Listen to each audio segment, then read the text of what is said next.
This is Missouri Senator Kit Bond. As a senior Republican on the Senate Intelligence Committee, I understand that protecting the American people is the government's highest priority and most important responsibility.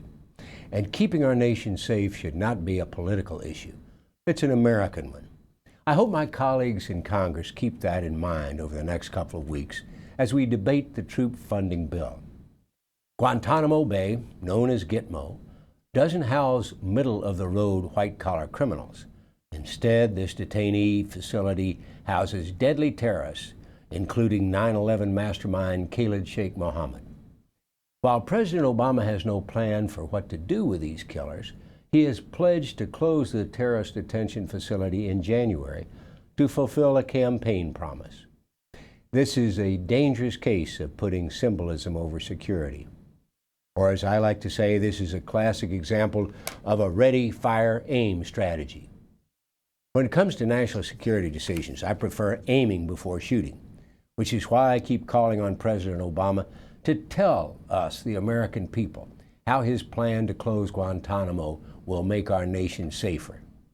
The president needs to honor his pledge of transparency and provide the American people with answers. I think the American people have a right to know exactly what the White House plans to do with these terrorists. Americans also have a right to know if President Obama plans to send any of these terrorists to their communities. Any plan must answer these questions. Where will these men go, and will that make America safer?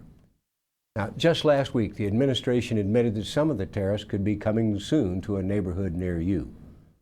Defense Secretary Gates testified before Congress that as many as 100 Guantanamo detainees could be transferred to the United States.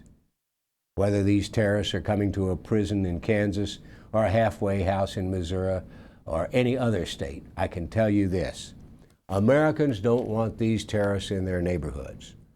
That's why when we put it to a vote, the Senate voted 94-3 against importing detainees to American soil, even if that meant to a maximum security prison. Americans also don't want to send these terrorists back to the battlefield to kill our troops. And we know that terrorists detained at Guantanamo and released have gone back to the fight. The Pentagon has confirmed that at least 18 detainees who were released have gone back to the fight, and 43 more are suspected of doing the same. There are no easy solutions here, but having no solution and moving forward with closing the prison at Guantanamo is a dangerous gamble with our security here at home and our troops abroad. I, for one, am not willing to gamble with our national security. Closing our terrorist detention facility with no backup plan is one campaign promise that can't hold up to national security realities. While the president has made closing Guantanamo Bay a priority, the highest priority must be keeping America safe. Thank you for listening.